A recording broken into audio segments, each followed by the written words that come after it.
Hi friends, welcome back to rainbow angels. ఎలా ఉన్నారు? బాగున్నారా అండి? మా ఛానల్ని ఫస్ట్ టైం చూస్తున్న వాళ్ళు ప్లీజ్ సబ్స్క్రైబ్ చేసుకోండి. మా వీడియో నచ్చినట్లయితే లైక్ చేయండి, మీ ఫ్రెండ్స్ అందరికీ షేర్ చేయండి. ఇవాల్టి స్పెషల్ ఫ్రూట్స్ కుల్ఫీ. సమ్మర్లో వెరైటీగా పిల్లలకి ఎంతో ఇష్టమైన కుల్ఫీని ఈ విధంగా ఫ్రూట్స్తో తయారు చేసి పెట్టండి, చాలా ఇష్టంగా తింటారు. ఎలా తయారు చేయాలో చూద్దాం రండి. ఫ్రూట్స్ కుల్ఫీ తయారు చేయడం కోసం ముందుగా లీటర్ పాలను తీసుకోవాలి. వీటిని పొయ్యి మీద పెట్టుకొని బాగా బాయిల్ చేసుకోవాలి. అంతలోపే ఒక హాఫ్ కప్ మిల్క్ తీసుకొని అందులో 2 టేబుల్ స్పూన్ కస్టర్డ్ పౌడర్ని యాడ్ చేసుకొని లంప్స్ లేకుండా బాగా కలుపుకోవాలి.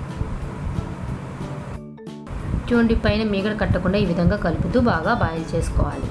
పాలన్నీ బాగా బాయిల్ అయిపోయినాయి. ఇప్పుడు ఇందులో 1 లీటర్ పాలకి హాఫ్ కప్ షుగర్ యాడ్ చేసుకొని బాగా కలుపుకోవాలి.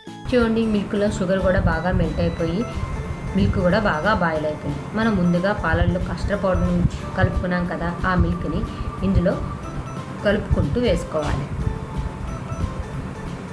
చూడండి, కస్టర్డ్ పౌడర్ వేయంగానే మిల్క్ ఏ విధంగా చిక్కబడ్డాయో. ఇప్పుడు దీన్ని మీడియం ఫ్లేమ్లో ఇంకొక 5 మినిట్స్ బాయిల్ చేసుకోవాలి.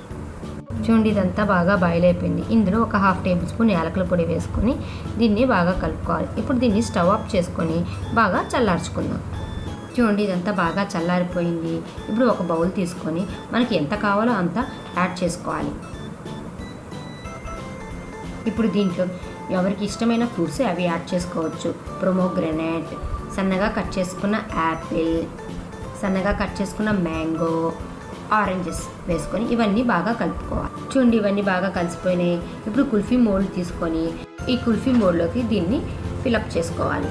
ఫిలప్ చేసుకున్న తర్వాత దాన్ని ఈ విధంగా లైట్గా ట్యాప్ చేసుకోవాలి. ఈ విధంగా ట్యాప్ చేసుకోవడం వల్ల కుల్ఫీ ఈవెన్గా వస్తుంది. ఇప్పుడు దీని మీద లిడ్ క్లోజ్ చేసుకొని మనం 8 అవర్స్ ఫ్రిడ్జ్లో పెట్టుకోవాలి. చూడండి, 8 అవర్స్ తర్వాత ఫ్రూట్ కుల్ఫీ రెడీ అయిపోయింది. ఇప్పుడు సర్వింగ్ ప్లేట్లో తీసుకొని సర్వ్ చేసుకుందాం. ఇంతే అండి, చాలా టేస్టీగా ఉండే క్రీమీ ఫ్రూట్ కుల్ఫీ రెడీ. ఈ వీడియో మీకు నచ్చినట్లయితే లైక్ చేయండి, సబ్స్క్రైబ్ చేయండి, మర్చిపోకుండా నోటిఫికేషన్ బెల్ నొక్కండి. ట్రై చేసి ఎలా వచ్చిందో కామెంట్ చేయండి. బాయ్.